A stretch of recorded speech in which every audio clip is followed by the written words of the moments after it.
जय श्री राम। आजकल जिस प्रकार से नौ तप्पा का प्रोग्राम चल रहा है, ये भगवान भास्कर का एक बड़ा ज़बरदस्त मिशन है।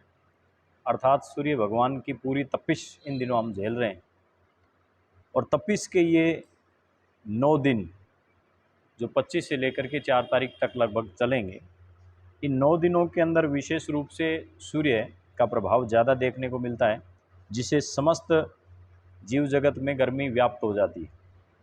और इसी गर्मी का प्रभाव होता है कि बहुत सारे वृद्ध लोगों को, बच्चों को या निर्बल लोगों को या कमज़ोर पशु पक्षियों को, पेड़ पौधों को इन दिनों बहुत ज़्यादा कष्ट का सामना करना पड़ता है और कुछ इसमें दम तोड़ देते हैं। अर्थात पशु पक्षी, पेड़ पौधे या निर्बल व्यक्ति, इनको इसका प्रभाव झेलना पड़ जाता है। और कुछ आंकड़ों के हिसाब से इन दिनों लू से लोगों की मृत्यु भी हो जाती है। ऐसा काफ़ी ज़्यादा इस समय चल रहा है।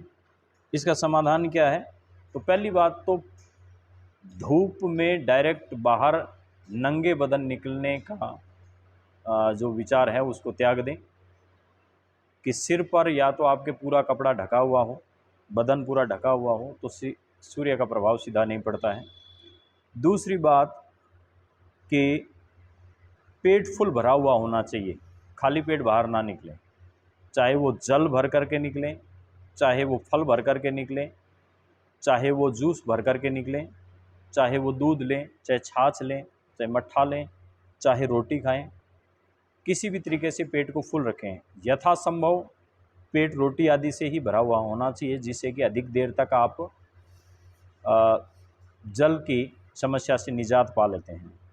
रोटी है, दूध है, छाछ है, राबड़ी है, जूस आदि जो गाढ़े पदार्थ हैं थोड़े से, वो पदार्थ ज़्यादा लेने की कोशिश करनी चाहिए, जिससे कि लू लगने की संभावना, गर्मी लगने की संभावना कम हो जाती है। और योग में सुबह शाम जो भी अभी योगाभ्यास चल रहे हैं, तो इन दिनों योगाभ्यास कम रखने चाहिए। योगाभ्यास ताबड़तोड़ नहीं करने चाहिए। इन दिनों पसीना बहुत ज़्यादा निकलने का तरीका जो भी अभ्यास में है उनको थोड़ा अवॉइड करना चाहिए।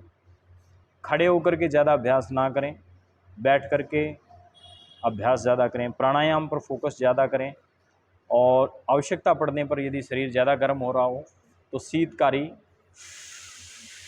ऐसे मुंह खोल करके और श्वास को भरना, और शीतली जीभ को सीप की तरह बना करके श्वास को भरना।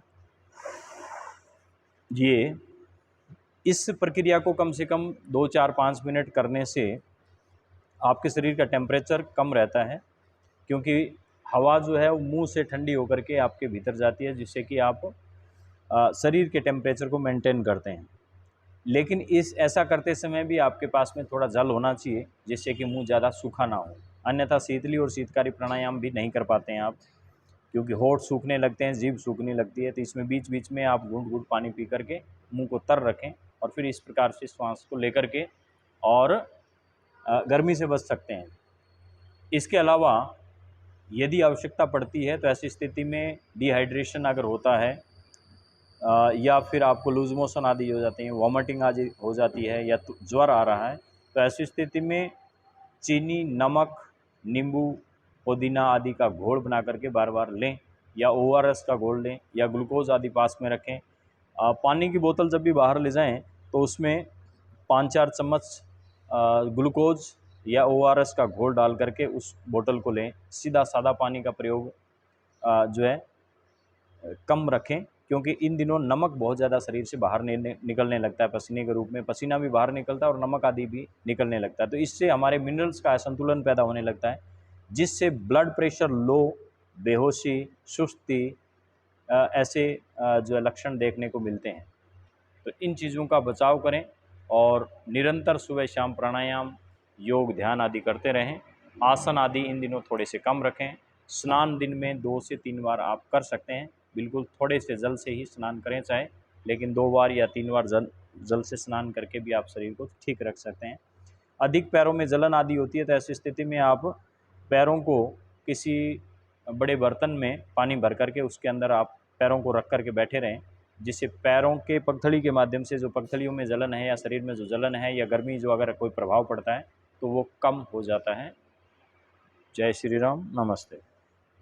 शेखर योगपीठ, शेखर योगा के माध्यम से ये समस्त सूचना जन हित में जारी। सभी इसका प्रयोग करें और नौ तपे और लू के प्रभावों से बचें। भगवान भास्कर को सुबह शाम प्रणाम करें।